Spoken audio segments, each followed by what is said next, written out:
रघुवीर समर्थ. आपण तुकाराम महाराजांचा प्रवास बघतो आहोत. त्यांना सांसारिक काय पद्धतीच्या हालअपेष्टा त्यांनी सहन केल्या ते आपण मध्यंतरी बघितलं होतं. त्या करायलाच लागतात, कारण सांसारिक कर्तव्याकडे तुमचं जेव्हा दुर्लक्ष होतं तेव्हा ज्यांची जबाबदारी तुमच्यावर आहे ते तुम्हाला दोष देणार हे साहजिकच आहे. फार मोठी अपेक्षा करता येत नाही. संन्यास घेणाऱ्या माणसाला संसारांना पण सहाय्य करावं असं म्हणणं हे विसंगत आहे. त्यामुळे तो जो त्रास आहे तो घ्यायलाच पाहिजे. तो तरी जाणून बुजून ते घेतात आणि त्याबद्दल ते तक्रारही फारशी करत नाहीत. मात्र बाहेरचा जो त्रास होतो अनेक पद्धतीचा, चोखा मिळाला जातीच्या अगदी उतरंडीवर शेवटी असल्याचा त्रास झाला, म्हणजे विठ्ठलाच्या दारात उभं राहून त्याला बडव्यांनी मारहाण केली आणि तसे त्याला हे करायला लागलं, सहन करायला लागलं. त्या सहन करण्याचे त्याचे अभंग आहेत. ज्ञानदेवांना संन्याशाची मुलं म्हणून त्रास झाला आणि पुढे सुद्धा मुंजीला नकार दिला. देहांत प्रायश्चित्तानंतर आईवडिलांच्या देहांत प्रायश्चित्त हे मुलांच्या मुंजी व्हाव्यात म्हणून घेतलं. आळंदीच्या ब्राह्मणांनी त्या देहांत प्रायश्चित्तानंतर मुंजी करायला नकार दिला. पैठणला जायला लागलं. पैठणच्या ब्राह्मणांनी त्यांना देवाचा अवतार मानलं पण मुंज करायला नकार दिला. तर ह्या सगळ्यातनं संतांना जायलाच लागतं. म्हणजे ते ते काय देव व्हायचं असेल तर दगडाला टाकीचे घाव सोसावे लागतात असं आपलं म्हण आहे. ती तुकारामांची ओळ आहे. पण काय पद्धतीचा आघात सहन करायला लागतो त्याची कल्पना करता येत नाही. एकनाथांना सुद्धा त्रास झाला. तर तो ब्राह्मण मंडळीकडून झाला तक्रारीच्या स्वरूपामध्ये, पण घरातून मुलाकडून खूप त्रास झाला एकनाथांना. आणि सत्तेकडून त्रास त्रास झाला. सुलतानी सत्तेकडून नाथांना त्रास झाला आणि ब्राह्मण वर्ग काशीतला आहे त्यांनी जो वैचारिक विरोध केला त्याचा त्रास झाला. पण नाथ हे फार वरच्या कोटीतले होते. नाथांवर खटला झाला नाही, नामदेवांवर खटला झाला नाही, ज्ञानेश्वरांवर खटला झाला नाही. तुकारामांचं हा पहिला संत असा आहे की दिवाणी खटला तुकारामांच्यावर झाला. आणि हा दिवाणी खटला होण्यामागं मंबाजी गोसावी हा ब्राह्मण तिथं होता. हा ब्राह्मण हा म्हणजे हा काय विद्वान ब्राह्मण नव्हता. हा ब्राह्मण भट भिक्षुकी करणारा असा ब्राह्मण. हा सर्वसाधारण तुकाराम महाराज गेले 1650च्या आसपास, 1644-45च्या आसपास चिंचवडवरून त्या काळामधलं चिंचवड बहुधा मागासलेलं असेल. आज ते प्रगत औद्योगिक केंद्र आहे, पण त्या काळात ते नव्हतं. त्या काळात देहू आळंदीचा हा खूप होता असावा. आणि त्यामुळे देहूला भिक्षुकी करून उदरनिर्वाह करायला हा मंबाजी गोसावी नावाचा ब्राह्मण आला आणि तुकारामांच्या शेजारी तो राहत होता. हा शेवटच्या 5 वर्षातच आलेला आहे. तुकारामांची कीर्ती त्यावेळी खूप पोचलेली होती. तुकारामांचे अभंग सगळीकडे गायले जात होते. रामेश्वर भट्टांकडे तक्रार करून झालेली होती. ह्या मंबाजी गोसावींनी किती पद्धतीनं तक्रार करावी. एक भट भिक्षुक होता तो, त्याचं काय भिक्षुकी तुकारामात काय करू शकत नव्हते. पण तुकारामांना मिळत असलेली मान्यता आणि तुकारामांना अभंगांचा प्रचार जो सर्वत्र होत होता त्यामुळे अक्षरशः मत्सराचा त्याच्यामध्ये हे निर्माण झाला, विकार निर्माण झाला. ह्या मंबाजी गोसावी नावाचा जो भिक्षुक भट होता अतिशय सामान्य, पण त्याच्यामध्ये द्वेष फार निर्माण झाला. आणि ह्या द्वेषापोटी त्यांना गावच्या कुलकर्ण्यांकडे आणि पाटलांकडे तक्रार केली. पण तुकारामांचं महत्त्व सर्वदूर पोचलेलं असल्यामुळं, कारण हे आयुष्याच्या शेवटच्या 4 वर्षातले तुकाराम आहेत. मंबाजीच्या त्रासाला सामोरे गेलेले जे तुकाराम आहेत ते एक अतिशय महत्त्व पदाला पोचलेलं व्यक्तिमत्व आहे. आणि त्या मंबाजीनं गावच्या कुलकर्ण्याकडे पाटलाकडे तक्रार केली. ती काय तक्रार त्यांनी ऐकली नाही, म्हणून त्यांनी रामेश्वर भटाकडे तक्रार केली. त्यामुळे वह्या बुडवण्याचा प्रसंग आला. आपल्याला तो वह्या बुडवण्याचा हा मोठा प्रसंग आहे. तुकारामांच्या आयुष्यातले दोन अतिशय मोठे प्रसंग आहेत. एक वह्या बुडवण्याचा प्रसंग आहे आणि दुसरा हा मंबाजीकडून झालेल्या त्रासाचा प्रसंग आहे. इथं तुकारामांना प्रत्यक्षात खूपच त्रास झाला. तर त्यातला पहिला वह्या बुडवण्याचा आहे. त्या वह्या बुडवण्याला रामेश्वर भट्टांनी वह्या बुडवायला सांगितल्या होत्या आणि तो आपल्याला प्रसंग फार सविस्तरानं नंतर बघायचाच आहे. तो जरी काळानं आधीचा असला तरी आपल्याला तो नंतर नंतर बघायचा आहे, कारण तो फार महत्त्वाचा असा प्रसंग आहे तुकारामाच्या आयुष्यात. पण त्यानंतर रामेश्वर त्या वह्या बुडवल्या तुकारामांनी. 13 दिवसाचं उपोषण केलं आणि विठ्ठलानंच त्यांना येऊन सांगितलं की ह्या मी वह्या तारतोय तू बघ. अशी सांप्रदायिक समजूत आहे. प्रत्यक्षामध्ये तुकारामांचं ते 13 दिवसाचं उपोषण जे झालं इंद्रायणीच्या काठावर, अ, तिथे ती शिळा आहे. त्या शिळेच्या वरच त्या शेजारीच आता अभंग मंदिर तुकारामांचं उभं केलेलं आहे. 13 दिवसाचं उपोषण तुकारामांचं आहे आणि त्या 13 दिवसात पंचक्रोशीतले अक्षरशः लाखोनी लोक देहूच्या याच्यामध्ये परिसरामध्ये जमले. या सगळ्याचं वर्णन केवळ आपल्या सुदैवानं बहिणाबाई कुलकर्णी नावाची आमच्या कोल्हापूरची बाई होती. ती तुकारामाच्या कीर्ती ऐकून देहूपर्यंत आलेली होती. ही सुद्धा शेवटच्या 5-6 वर्षातलीच आहे. तुकारामाच्या आयुष्यातल्या शेवटच्या 5-6 वर्षात बहिणाबाई देहूला आलेल्या आहेत त्यांच्या नवऱ्यासकट. आणि त्यांनी प्रत्यक्ष बघितलेली वर्णनं काही लिहून ठेवलेली आहेत. जशी नामदेवाने ज्ञानेश्वरांच्या समाधीची वर्णनं लिहून ठेवली, तशी बहिणाबाईंनी तुकारामांच्या बद्दलची वर्णनं लिहून ठेवली. आणि त्या वर्णनातून आपल्याला अंबाजींनी काय पद्धतीचा त्रास तुकारामांना दिला याची कल्पना आपल्याला येते. आणि नंतरच्या तुकाराम चरित्रात बहिणाबाईचेच उतार्यांवरनं हे चरित्र बनवलेलं आहे. तर या रामेश्वर भट्टांच्याकडे तक्रार गेली. त्या तक्रारीला त्याला ते म्हणाले, वेदांचाच अर्थ सांगतो हा. म्हणजे त्या काळचा ब्राह्मण समाज जो काय होता, त्याची धारणा काय होती बघा.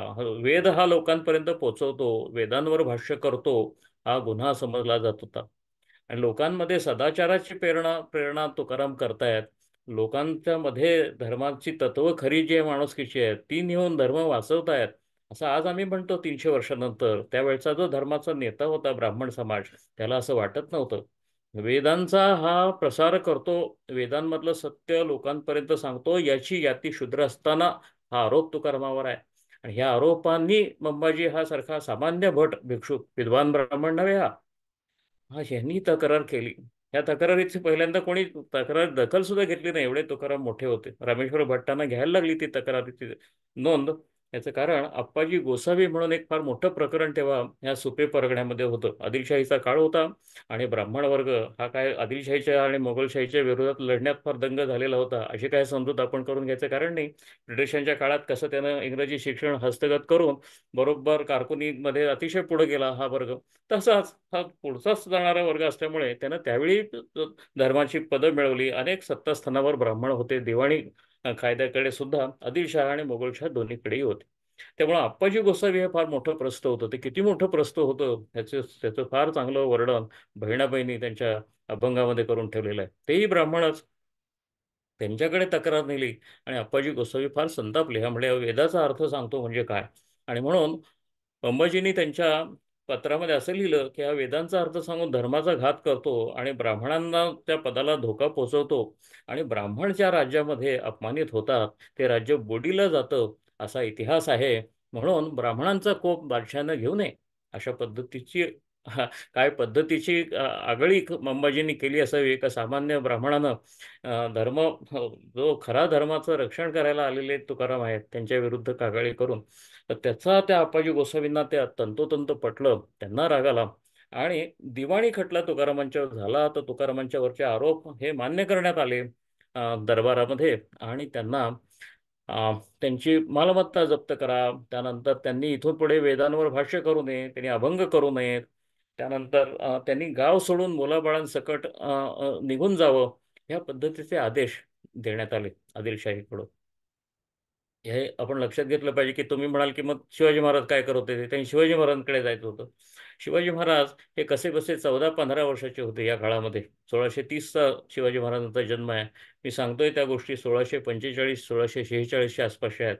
1650ला तुकारामांचा सदेह स्वर्गवास आहे. अजून रोहिड्याची शपथ सुद्धा शिवाजी महाराजांनी घ्यायची आहे. त्यामुळे स्वराज्याचा उदय ह्या भागात अजून व्हायचाच आहे. या भागामध्ये अजून नॉमिनली ही अजून आदिलशहाचीच सत्ता सत्ता चालू आहे. आणि त्या सत्तेतला ब्राह्मण वर्ग तुकारामांना त्रास देत.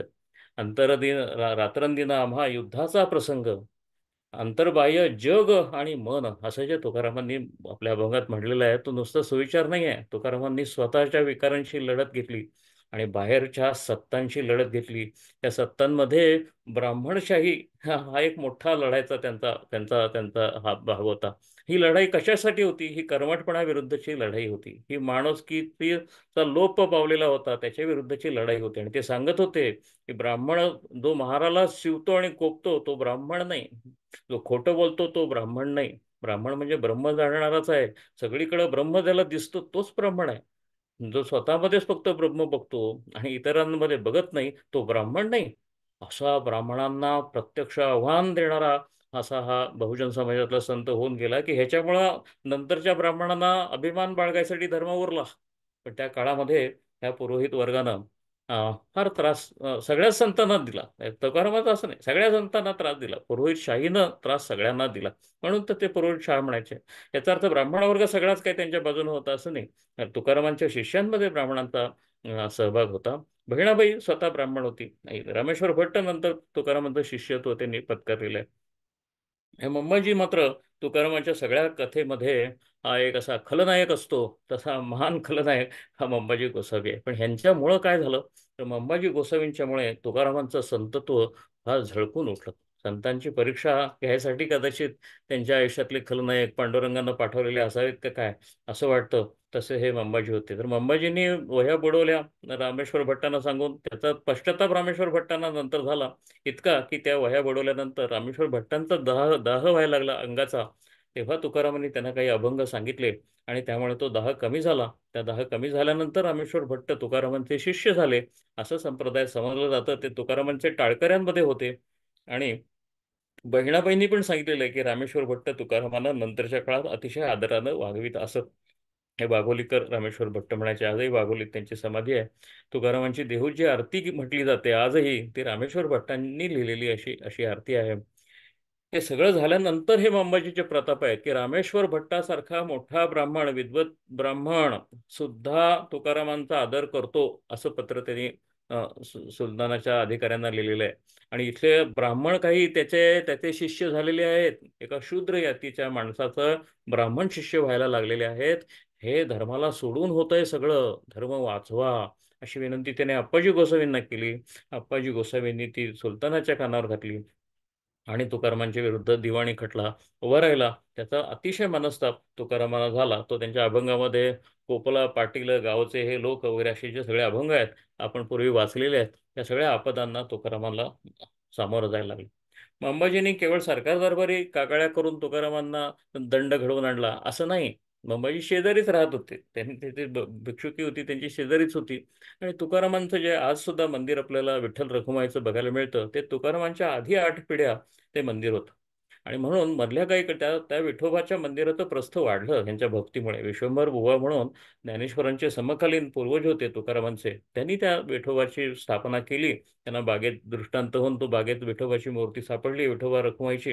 त्याची स्थापना झाल्यानंतर वारकरी तर होतेच. ते त्या विठोबा आणि रखुमाईचं प्रस्थ खूप वाढलं त्या पंचकृषीमध्ये. तुकारामांनी त्याचा जीर्णोद्धार केला स्वतःच्या कारकिर्दीमध्ये. पण त्याचं प्रस्थ वाढल्यानंतर हे तिथल्या त्यावेळच्या सरकाराकडून म्हणजे सुलतानशाहीकडूनच त्याचं इनाम त्यांना मिळालं. त्या त्या देवस्थानाच्या जागा त्यांना मिळाली. त्या देवस्थानाच्या आसपासची जागा त्यांच्या नावावर त्या देवस्थानासाठी म्हणून करून देण्यात आली. आणि म्हणून तुकारामांच्या मोरे हे जसं नाव आहे, तसं इनामदार हे सुद्धा नाव, हे देहूचे इनामदार असं म्हणतात, कारण त्या इनामाच्या वतनं त्यांना त्या विठोबा रखुमाईसाठी मिळाली. आता ही जी वतनं आहेत, त्या वतनाचा सांभाळ नंतर तुकारामांच्याकडनं होईना झाला. म्हणून नंतरच्या काळात मंबाजींना ती कसायला जमीन दिली, की जी मंबाजी परत करेना झाला. अशा सुद्धा त्याच्या अनेक गोष्टी तिथल्या इतिहासामध्ये आहेत. आणि इतकंच नाही तर त्या त्या जमिनी लाटल्या मंबाजींनी, असा एक प्रवाद आहे. इथंपर्यंत ह्या मंबाजींचं वागणं अशा पद्धतीचं खलनायकी पद्धतीचं होतं की साळुंखे महाराष्ट्रामधले आणि इतर काही विचारवंतांचं सरळ असं म्हणणं आहे की तुकारामांचं काय सदेह वैकुंठ गमन वगैरे झालेलं नाही. मंबाजींनी त्यांची हत्या घडवून आणली, कारण त्यांना त्यांचा त्यांच्या जमिनीवर डोळा होता. आता ह्यामध्ये त्यांनी त्यांच्या पद्धतीनं पुरावे दिलेले आहेत. आपल्याला काय ह्यामध्ये तुकारामांच्या संतत्वात आपल्याला रस आहे, त्यामुळे आपण आपण ह्यामध्ये वळणार नाही आहोत. पण तुम्हाला जाता जाता माहिती सांगायची म्हणजे सदानंद मोरे हे जे मोठे अभ्यासक आहेत आणि तुकारामांचे 13वे वंशज आहेत, देहूकर मोरे तसं त्यांना म्हणतात. तर त्यांनी मात्र हा फेटाळून लावलेला आरोप आहे. तुकारामांची हत्या मंबाजींनी केली नाही आणि त्यांनी त्यांनी त्यांच्या रेकॉर्ड्स करून सांगितले की मंबाजींना कसायला तुकारामांनी जमीन दिलेली होती. आणि ती नंतरच्या काळात गोपाळबुवा म्हणून तुकारामांचे नातू होते. तुकारामांचा मुलगा नारायण बुवा हा अतिशय संत कोटीचाच गृहस्थ होते. त्यांचा मुलगा गोपाळ बुवा यांनी ती परत घेतली मंबाजींकडनं जमीन, आणि अगदी कायदेशीररित्या ती परत त्यांच्याकडे आली आणि आम्ही इनामदार राहिलो त्या जमिनीचे, असा उल्लेख सदानंद मोरेंनी केलेला आहे. तर हा सगळा भाग सोडा, पण मंबाजीचं वास्तव्य शेजारीच होतं. आणि देवळाला प्रदक्षिणा घालायची ती मंबाजीच्या हद्दीतून थोडी जायची, असा उल्लेख आहे. म्हणून ह्या प्रदक्षिणा मार्गावर काटे घालून ठेवले मंबाजीने. आणि अ, विठ्ठल आषाढीला, एकादशी, ला, कार्तिकीला जसं पंढरपूरला जायचं, तसं पंचक्रोशी ज्यांना तिकडे जाता यायचं नाही, तिथे ह्या तुकाराम बुवांच्या मोऱ्यांच्या घरातला हा विठ्ठल रखुमाई तो प्रस्थ फार असल्यामुळं लोक आपल्या स्थानिक विठ्ठल रखुमाईला यायचे पंचक्रोशीतले, आणि ते प्रदक्षिणा घालत असताना त्या प्रदक्षिणा मार्गावर काटेरी सगळी झाडं अंबाजींनी बरोबर आपल्या हद्दीमध्ये ठेवलेली होती. काटे घालून ठेवले, पहाटेपासून लोक यायला लागले, त्यांना ते काटे टोचायला लागले. म्हणून तुकारामांनी जाऊन स्वतः तिथं स्वच्छता केली. आणि तुकारामाचा अभंग आहे हा, कसा काटेरी मार्ग आहे तो मी काढून निष्कंटक केला, असा त्यांचा अभंग आहे. आपण त्यात जात नाही आहोत, पण ते ते अंबाजी वाटच बघत होता, माझ्या हद्दीत शिरून तुम्ही बरोबर मी काहीतरी पेरले होतं का झाड, ते बरोबर तुम्ही कापलं, असा त्याने आरोप करून त्याच काटेरी झाडानं तुकारामाला झोडपून काढलं, असा उल्लेख आहे. हा बहिणाबाईंचा उल्लेख आहे, हा तुकारामाचा उल्लेख आहे, हा त्या काळातल्या इतर काही लोकांचा उल्लेख आहे. इतकं झोडून काढलं की त्यामुळे तुकाराम अक्षरशः जखमी होऊन पडले, तर ते मारतच राहिले त्यांना, असा उल्लेख आहे. या सगळ्यानंतर तरी सुद्धा तुकारामांनी ते काटे काढले, त्यामुळे ती वाट सुफळ झाली आणि लोकांच्या यात्रा पूर्ण झाल्या. पण त्यानंतर विवळत असताना, हा, आणि हे मंबाजी तुकारामांचे कीर्तनाला रोज येत असत बरं का, फार मोठी गमतीशीर गोष्ट आहे. तर त्या रात्री काही मंबाजी कीर्तनाला आलेले नाहीत मारामारी झाल्यानंतर. आणि मग तुकारामाने माणूस पाठवला की अरे बघा ते मंबाजी का आले नाहीत आज कीर्तनाला. तर ते म्हणाले की त्यांचं सगळं अंग दुखते, त्यांना कोणीतरी मारल्यासारखं त्यांचं अंग दुखतंय.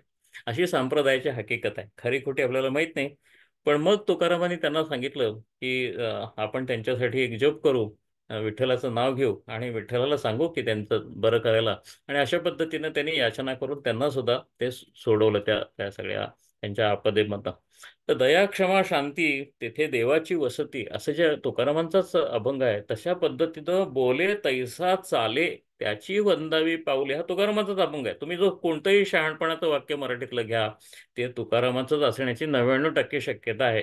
मराठीतलं शहाणपण तुकारामांमुळे आहे. हे मराठी भाषेतलं शहाणपण हे तुकारामांमुळे आहे. त्यांना त्रास सगळ्यांनी दिलेला आहे. तर त्याचं आपण बोलतो खूप, तसं आचरण करणं हे किती अवघड आहे. आणि आचरण करणारे संत असतात म्हणून ते 300 वर्ष काय 3000 वर्ष टिकणारे ते होतात. त्यातला हा येशू ख्रिस्त कसा आहे, तसाच आमचे हे तुकाराम आहेत. म्हणून तुकारामांनी त्या मंबाजीला कायम माफच केलेलं आहे. त्या मंबाजीकडून जो त्रास झाला, मंबाजी गोसावी यांनी स्वामींना पीडा केली तेव्हा केलेले अभंग, असे म्हणून एक 6 अभंग गाथेमध्ये आहे. त्यातले मी फक्त 3 घेणार आहे, कारण आता 10 वाजून 2 मिनिटं झालेली आहेत. पण मी 3 अभंग फक्त वाचणार आहे. तुम्हाला त्यावरून तुकारामांच्या मनाचं मोठेपण नाही, तर भक्तीचं श्रेष्ठत्व काय, मनाचं मोठेपण म्हटलं तर ते अहंकारी होतं. तुकारामांमधला भक्त एवढा प्रखर होता की त्यांनी विठ्ठलाशी संवाद केलेला आहे, मंबाजीशी संवाद केलेला नाही. आणि तो सगळा त्यातला पार्श्वभूमी तुम्हाला कळावी म्हणून मी हा सगळा प्रसंग सांगितला. आता 3 अभंग आपण मंबाजीवरचे वाचू आणि थांब. न सोडी, न सोडी, न सोडी, विठोबा चरण न सोडी. अंबाजींनी मारलेलं आहे आणि तुकाराम काय म्हणतायत, विठोबा त्यानं मारलंय, तुझे चरण मी सोडणार नाही. कदाचित तू माझी परीक्षा बघतोस का काय, या निमित्तानं तुझे चरण मी सोडेन असं तुला वाटलं का काय. त्रिवार असा उल्लेख आहे, न सोडी, न सोडी, न सोडी, विठोबा चरण न सोडी, भलते जड पडो भारी. खूप माझ्या अंगावर ओझं पडू दे, जीवावरी अघोष भयंकर, माझ्या जीवावर उठलाय हो मंबाजी हा, मी काय मरतोय का काय अशी परिस्थिती झाली, एवढी मारहाण त्यांनी केली. आणि त्यावेळी तुकाराम हे मोठं प्रस्थ होतं, म्हणलं असतं तर त्याने आव्हान केलं असतं, ते मंबाजीला खाऊन टाकलं असतं त्या गर्दीनं. पण त्यांनी तसं केलेलं नाही आहे. भलते जड पडो भारी, जीवावरी अघोष, अघोष म्हणजे भयंकर, माझ्या जीवावर आपदा आली तरी तुझं चरण सोडावेत अशी भावना मला होऊ नये, माझ्या एकट्यासाठी अहंकारासाठी भांडण करावं अशी बुद्धी मला होऊ नये विठ्ठला. शतखंड देह शस्त्रधारी करिता परी न भिये, माझ्या देहाचे 100 तुकडे शस्त्रधाऱ्यांनी केले, परमेश्वरा मी घाबरणार नाही, तुझे चरण सोडणार नाही. म्हणजे आता आय एम ऑन टेस्ट, असं तुकारामाला वाटतंय, आपली कसोटी विठ्ठल बघतोय असं वाटतंय. आणि ते म्हणतात आता नाही, मी मागं हटणार नाही, मी तुझं नाव घेणारच, तुझं नाव सगळीकडे पसरवणारच, आणि घाबरणार नाही. माझ्या शरीराला आपदा जरी केल्या तरी मी घाबरणार नाही. तुका म्हणे केली आधी, पण हे केव्हा शक्य आहे, या वेदना सहन करणं केव्हा शक्य आहे. तुका म्हणे केली आधी, दृढ बुद्धी सावध. आपदेतून जाताना आपल्याला काय करायला लागतं, तर आपली बुद्धी दृढ करायला पाहिजे, सावध करायला पाहिजे. हे सावध आणि दृढ हे दोन शब्द बुद्धीच्या संदर्भात तुकारामांनी वापरले आहेत. अंबाजीच्या न दिलेल्या त्रासाच्या अवस्थेमध्ये हे आपण लक्षात घेतलं पाहिजे. त्यामुळं ती बुद्धी दृढ आणि सावध करणे म्हणजे काय, बुद्धी दृढ पण करणे म्हणजे काय, तर मी देह नाही. मी आत्मा आहे. हा देह आहे, हा प्रारब्ध भोगायला पाठवलेला आहे. ही दृढ बुद्धी पाहिजे. आणि सावध पाहिजे म्हणजे सारखी ती बुद्धी देहामध्ये कधी परत येईल असं असं असं येणार नाही ना, असं बघायला पाहिजे. ती आत्मबुद्धीच राहायला पाहिजे, यासाठी सावध असायला पाहिजे. ह्यावर जर तुम्ही राहिला तर शरीरावरच्या आपदा, समाजामधल्या आपदा, करिअरमधल्या आपदा, जे काही असेल त्याला तुम्ही सहज सामोरं जाऊ शकता, असं तुकाराम सांगतात. तुका म्हणे केली आधी दृढ बुद्धी सावध. आणि ते बोलतायत ते विठोबाशीच बोलतात. आणखीन एक अभंग असाच आहे, त्यातलाच त्या संदर्भातलाच आहे. दोन अभंग मी म्हणणार आहे आणि थांबणार आहे. बरवे बरवे केलाय विठोबा बरवे. तीन वेळा म्हणतात तुकाराम, बरं केलं, फार बरं केलं. हे जी माझी मारहाण वगैरे झाली ना विठोला, यात उपास नाही बरं का, बरं केलं असं म्हणतात. आता ते का बरं केलंय, पाहोनी आत क्षमा अंगी काठीवरी मारविले. माझ्यामध्ये क्षमा किती वस्ती आहे, याची विठ्ठला तू परीक्षा बघतोयस, हे माझ्या लक्षात आलंय आता. पाहोनी आत क्षमा अंगी काठीवरी मारविले. काटेरी झाडानं मला मारून घेतलं, म्हणजे माझ्यातला क्रोध जागा होतोय काय बघितलं. पण विठ्ठला तुझी कृपा माझ्यावर आहे, माझ्यातला क्रोध नाही जागा झाला. शिव्या गाळी नीत नाही. तो अंबाजी मला शिव्या घालतोय, त्याच्याकडे नीत नाही. नीत नाही म्हणजे त्याला कसली नीती नाही, त्याच्यामध्ये न्याय नाही. आपण कोणाला त्रास देतोय हे त्याला कळत नाही. बहु फार विटंबले. फार विटंबना केली विठ्ठला. अंबाजीने करता येईल तेवढी विटंबना माझी केली. शिव्या गाळी नीत नाही, बहु फार विटंबले. तुका म्हणे क्रोधा हाती सोडवूनी घेतले रे. तुकाराम विठ्ठलाला काय म्हणतोय, विठ्ठलाबद्दल काय म्हणतोय बघा. मी अंबाजीच्या हातून सुटलो नाही, पण परमेश्वरा या निमित्तानं माझ्या हे लक्षात आलं, मी क्रोधाच्या हातातून सुटलेलो आहे. काय काय पद्धतीचा विचार संत करतायत बघा. आणि त्यांनी लिहून ठेवलेलं आहे आपल्यावर, हे उपकार आहेत. हे सगळे उपकार आहेत, ते कोणाचे आहेत, ते वह्या बुडवल्यानंतर आमच्या तुकोबांचे टाळकरी आहेत. आपण आपल्याला त्यांचं करायचं आहे. तुकोबांचे सगळे टाळकरी आहेत. त्यात संतोबा जगनाडे म्हणून मित्र आहेत, तेली समाजातले होते. त्यांनी हे सगळे अभंग लिहिले आहेत. गंगाधरपंत मवाळ म्हणून एक ब्राह्मण टाळकरी होते, त्यांनी अभंग लिहिले आहेत. पण त्यांची जगनाडे प्रत आणि मवाळ प्रत ह्या दोन मुख्य आमच्या गाथेचे स्रोत आहेत बरं का. ते बुडवलेली गाथा आहे ती बुडलीच, पण ह्या गाथा ह्या भक्तांनी लिहून काढलेल्या आहेत, ह्या तरलेल्या आहेत. तर त्यांनी शिव्या गाळी नीत नाही, बहु फार विटंबले. तुका म्हणे क्रोधा हाती सोडवूनी घेतले रे. माझी क्रोधाच्या हातनं विठोबा तू सुटका केलीस, हे ह्या निमित्तानं माझ्या लक्षात आलं, नाहीतर मला कसं काय कळलं असतं. म्हणून माझे तुला वंदन आहे, आभार आहे, असं तुकाराम म्हणतो. अजून एक अभंग.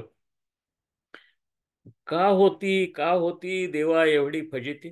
ह्या अंबाजीच्या हाती माझी जी फजिती झालेली आहे, सगळ्या गावासमोर मारहाण झाली, कशामुळं झाली. आता हे बघा तुकाराम म्हणताय हे सगळं प्रकरण झालंच कशामुळं.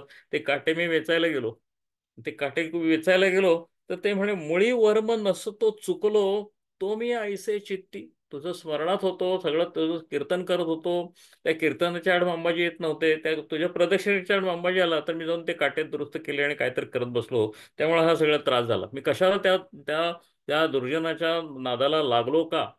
आणि लोकांना प्रदक्षिणा लोकांची महत्वाची आहे असं मी का समजलो, आणि त्यांच्या मार्गातले काटे कशाला दूर करत बसलो. त्याच्यावेळी त्यांना मी सरळ विठ्ठलाला नमस्कार करा, आपल्याला प्रदक्षिणेची आवश्यकता नाही असं सांगितलं असतं तर आपोआप झालं असतं. मी का माझा अहंकार घेतला की माझ्या विठ्ठलाच्या दारात आलेले भक्त आहेत त्यांना प्रदक्षिणा घडवेनच, हे मी कशाला घेतलं. मुळी वर्म नसतो चुकलो, तो मी ऐसे चित्ती. असे चित्तामधलं वर्म जर तसं चुकलो नसतो ना, तर लोकांच्या वाट्याला आणि माझ्या वाट्याला अशी फजिती आली नसती तेव्हा. होणारं होऊन गेले, आता व्हायचं ते होऊन गेलं. होणारं होऊनही गेले, मिथ्या आता खंती रे. आता कशाला खंत करत बसू, माझी चूक झाली, त्या मुळात माझीच चूक झाली आणि मी सगळं ओढवून घेतलं. कशाला मी उगीच आता खंती करत बसू, काही करत नाही. तुका म्हणे पुरे आता दुर्जनाची संगती रे. दुर्जनाच्या संगतीला मी लागलो. होय, तात्पुरता न्याय मिळवून द्यायसाठीच राहिलो, काय चुकलं नाही माझं. पण मी छोटा न्याय आणि मोठा न्याय यामध्ये फरक करायला पाहिजे होता. परमेश्वरा माझ्याकडनं चूक झाली, मी अहंकारी पद्धतीनं छोटा अन्याय दूर करायला गेलो. खरा मोठा अन्याय जो आहे तो मी दूर करतोच आहे तुझ्या कृपेनं. तुझ्या दरवाजात सगळ्यांना सारखं स्थान आहे असं मी उच्च सांगतोय. त्यासाठी शिक्षा सहन करतोच आहे, पण त्या शिक्षा सहन कराव्यात अशी अशी तुझी इच्छा आहे. हे मी छोट्या छोट्या ब्राह्मण भटांच्या मागं लागून ही प्रदक्षिणा मार्ग नीट कर, तो प्रदक्षिणा मार्ग नीट कर, हे मी काय करत बसलो. माझं वर्म चुकलं परमेश्वरा, त्यामुळे तू मला त्रास दिलास. पण मला त्रास देता देता माझ्यामध्ये क्षमा आहे त्याची तू परीक्षा बघितलीस, आणि क्रोधाच्या हातातून मला तो सोडवलास. ह्याबद्दल मी तुला धन्यवाद देतो, असं म्हणून तुकारामाच्या स्तुतीचे अभंग, सॉरी, विठ्ठलाच्या स्तुतीचे अभंग तुकारामाने गायलेत. हे 6 अभंग फार वाचण्यासारखे आहेत, पण आपण आता इथं थांबूया. जय जय रघुवीर समर्थ. जय जय राम कृष्ण हरी.